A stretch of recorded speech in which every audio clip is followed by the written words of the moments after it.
नमस्कार दोस्तों, आपका बहुत बहुत स्वागत है आपके अपने YouTube चैनल में। दोस्तों, सूर्य नारायण को जल अर्पित करने को लेकर मन में कई प्रश्न आते हैं या फिर कई तरीके के प्रश्न या भ्रांतियां लोगों के बीच में हैं। आइए सूर्य नारायण को जल अर्पित करने को लेकर जो भी प्रश्न या भ्रांतियां हैं उन पर कुछ चर्चा की जाए। कई लोगों को ये कहते सुना गया है कि सूर्य नारायण को जल चढ़ाते समय जो जल के छींटे हमारे पैरों पर पड़ते हैं, क्या वो उचित हैं?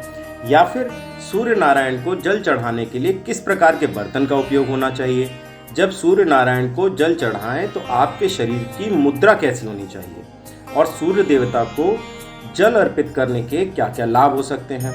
इस तरीके के कई प्रश्न हम लोगों के मन में आते हैं। आइए अब इनके उत्तर के बारे में जानते हैं और सूर्य नारायण को जल चढ़ाने के कितने लाभ हो सकते हैं उन्हें जानने की कोशिश करते हैं।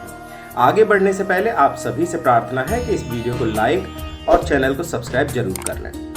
सूर्य नारायण को जल अर्पित करना सनातन धर्म में बहुत ही पुराने समय से चला आया है। चाहे संत महंत हों, महर्षि हों या 33 कोटि देवी देवता हों या फिर शरीर रूप में भगवान श्री राम हों या कृष्ण हों, सभी सूर्य नारायण को जल अर्पित करते आए हैं। सूर्य नारायण को जल चढ़ाने के लिए स्टील, पीतल, चांदी, सोने या प्लास्टिक का कोई भी बर्तन कभी उपयोग नहीं किया जाना चाहिए। सूर्य नारायण को जल चढ़ाने के लिए सदैव ही तांबे का बर्तन उत्तम माना गया है और उसी का उपयोग किया जाना चाहिए। जल चढ़ाना आप कभी भी किसी भी दिन से शुरू कर सकते हैं। जल चढ़ाते वक्त हाथ अपने शरीर से कम 8 इंच की दूरी पर रखते हुए अपने सर के ऊपर की ऊंचाई से जल चढ़ाना चाहिए, जिससे कि सूर्य नारायण की किरणें उस जल के भीतर होते हुए आपके पूरे शरीर पर पड़े। जल बहुत धीमे धीमे चढ़ाया जाना चाहिए, एकदम स्लो मोशन वाली पिक्चर्स की तरह। जल चढ़ाते वक्त आपके पैर पूरी तरह से जमीन पर होनी चाहिए। एड़ियां उचकानी नहीं है। कई लोगों को देखा जाता है कि वो एड़ी उचकाते हुए जल चढ़ाते हैं। ऐसा करना उचित नहीं है और हमेशा नंगे पैर ही होने चाहिए। पुरुष यदि नाभि से ऊपर कुछ ना ही पहने तो इसे सर्वश्रेष्ठ माना गया है। यदि जल चढ़ाते समय जल के छींटे आपके पैरों पर पड़ते हैं तो उसमें कोई भी बुराई नहीं है और आपको इसके लिए मन में कोई भी विकार नहीं लेकर के आना चाहिए। जब सूर्य नारायण की किरणें आपके चढ़ाए जा रहे जल के भीतर से जब शरीर पर पड़ती हैं तो शरीर में एक अलग ही ऊर्जा का संचार होता है और आपका शरीर निरोग होने लगता है।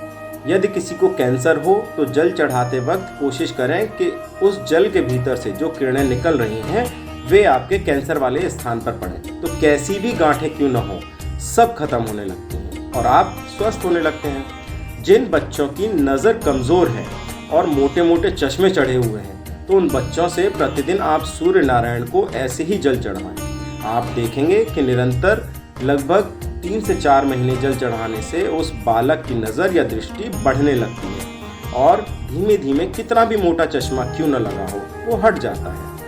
जिन बच्चों की स्मृति यानी याददाश्त कमज़ोर हो या पढ़ा हुआ याद न रहता हो या फिर बुद्धि से कमज़ोर हो तो उनसे प्रतिदिन जल चढ़वाएं और जब बालक जल चढ़ाए तो इस तरह चढ़ाए कि सूर्य नारायण की किरणें उसके दोनों आँखों के बीच में मस्तक पर पड़ें, जहाँ हम सभी तिलक लगाते हैं।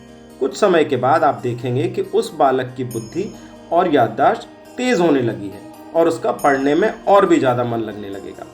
जो व्यक्ति आर्थिक परेशानी से जूझ रहे हैं और लाख प्रयास करने के बावजूद भी वे आर्थिक रूप से परेशान रहते हैं तो ऐसे लोगों से मेरी विनती है कि लगभग 1 माह तक सूर्य भगवान को विश्वास और अपनी प्रार्थना के साथ जल अर्पित जरूर करें।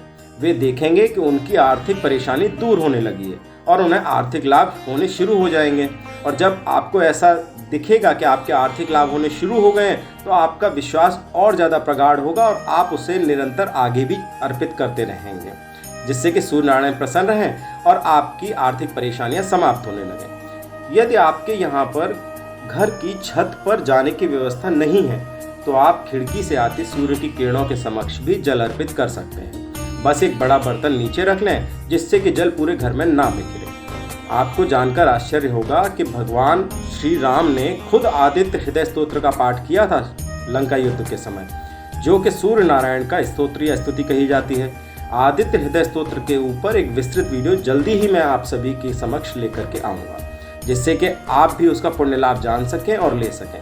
यदि आपका कोई भी प्रश्न है तो कृपया कमेंट बॉक्स में पूछ सकते हैं। मेरी पूरी कोशिश रहेगी कि आपके सभी प्रश्नों का उत्तर मैं सही प्रकार से दे सकूं, जिससे कि आप सभी के प्रश्नों का समाधान हो सके।